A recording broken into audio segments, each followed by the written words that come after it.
अस्सलाम वालेकुम। मां आहियां अली मुराद ऐं तव्हां मुंहिंजो चैनल ॾिसी रहिया आहियो जियो अली मुराद। ऐं अॼु असांजो महिमान आहे बिलाल अहमद सुमरो। अॼु हिन खां कुझु ॻाल्हियूं बि ॿुधंदासीं ऐं कुझु दोड़ो वग़ैरह बि ॿुधंदासीं। अस्सलाम वालेकुम बिलाल। वालेकुम अस्सलाम। छा हाल आहे? ख़ुशि आहियो? अल्हम्दुलिल्लाह साहब कुछ ठीक ठाक मज़े में? बिल्कुल फर्स्ट क्लास ठीक ख़ुशि लॻा पिया हो? अल्हम्दुलिल्लाह। अॼु असांखे छा तव्हां ॾसींदव?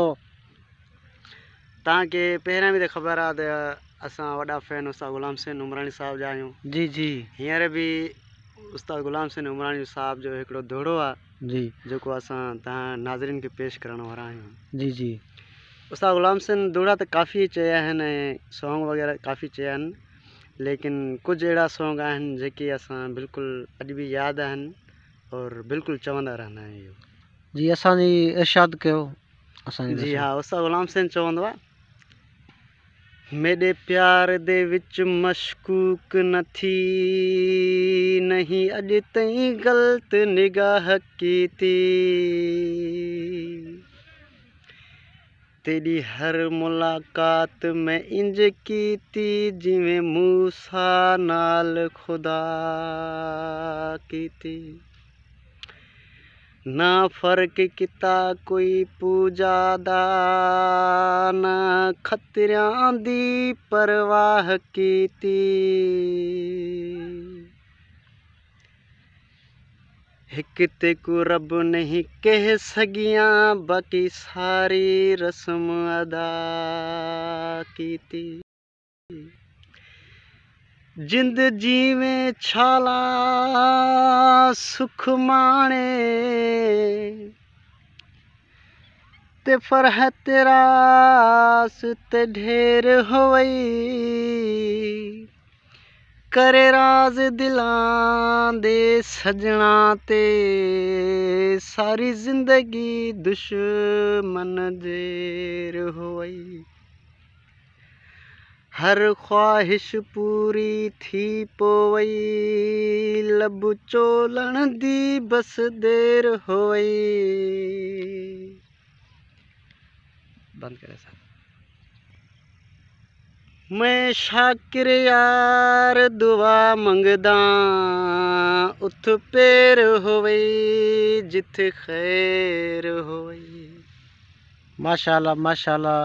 उस्ताद ग़ुलाम हुसैन जो ॾिठो तव्हां कहिड़ो सुरीले अंदाज़ में गुफ़्तगू ऐं मज़ीद दर्द भरियो तव्हां ॾिठो कहिड़ो प्यारो गानो ॻायो वियो बिलाल अहमद सुमरो।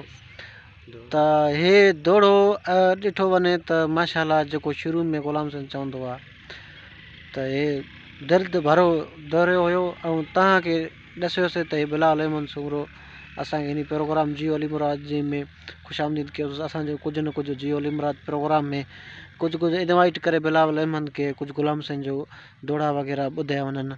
त असां पहिरियों दोड़ो इहो ग़ुलाम हुसैन जो ॿुधियोसीं बिलाल अहमद खां ऐं कुझु हाल अहिवाल बि कयूंसि था त कीअं ग़ुलाम हुसैन खे ॾिसंदा आहियो या हाणे छॾे ॾिनो अथवसि, छो जे करे हीउ प्रोग्राम जेको आहे त वॾे अरसे खां पोइ असां बि कयो आहे ऐं असांजो उस्ताद जेको ग़ुलाम हुसैन आहे उमरानी साहिबु उहो उस्ताद मोहम्मद को सिंध में सफ़र करे रहियो आहे।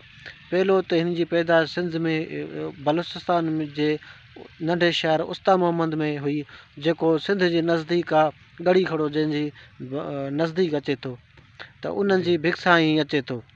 जी हाँ। त ग़ुलाम हुसैन कीअं तव्हांखे माशाअल्लाह ज़बरदस्त फ़नकार ऐं तव्हां उन्हनि खां ॿुधंदा रहंदा आहियो? अल्हम्दुलिल्लाह वॾो टाइम तक़रीबन 2008-9 में जॾहिं उस्ताद ग़ुलाम हुसैन साहब हिते उस्ताद मोहम्मद में हुयो शबीर चौक ते उन्ही जो हिकिड़ो चुबारो हुयो, उते रहंदो हुयो, दोड़ा वग़ैरह या गाना वग़ैरह सॉन्ग वग़ैरह उते हलंदा हुया, चवंदो हुयो, पाण बि उते रहंदो हुयो, 2-3 दफ़ा असां मिलियासीं बि सही। ॾाढो बहितरीनु फ़नकार आहे, अल्लाह ख़ुशि रखेसि उस्ताद ग़ुलाम हुसैन। हक़ीक़त आहे। ऐं उस्ताद ग़ुलाम हुसैन जेको आहे शोहरत जल्दी में हासिलु कई। तव्हां पाण ॾिठो जेको उन जा 2-3 जॻह गाना हुया त जल्दी उन जा मशहूरु थींदा विया ताकी माण्हुनि जी दिलनि में असरु कंदा विया। ऐं हाणे उस्ताद ग़ुलाम हुसैन बि हली रहियो आहे ऐं हले थो, माण्हुनि जी दिलनि में राज करे थो। असां सिंध जे सरमाएकार ग़ुलाम हुसैन जेको सिंध जे दिलनि ते राज कंदो उन खे सलाम पेश कयूं था। त असां इन मौज़ू ते असांखे इजाज़त ॾिजो ऐं असांजे यूट्यूब चैनल जियो अली मुराद खे लाइक ऐं सब्सक्राइब कंदा कयो। असां तव्हां ॿिन्हिनि जा यानी कि सभिनी जा दोस्त असां ॿई तव्हांखे दिलि सां गहराइयुनि सां सलाम ॾियूं था। असांजी प्रोग्राम ईंदो। अल्लाह हाफ़िज़। अल्लाह हाफ़िज़। Thank U.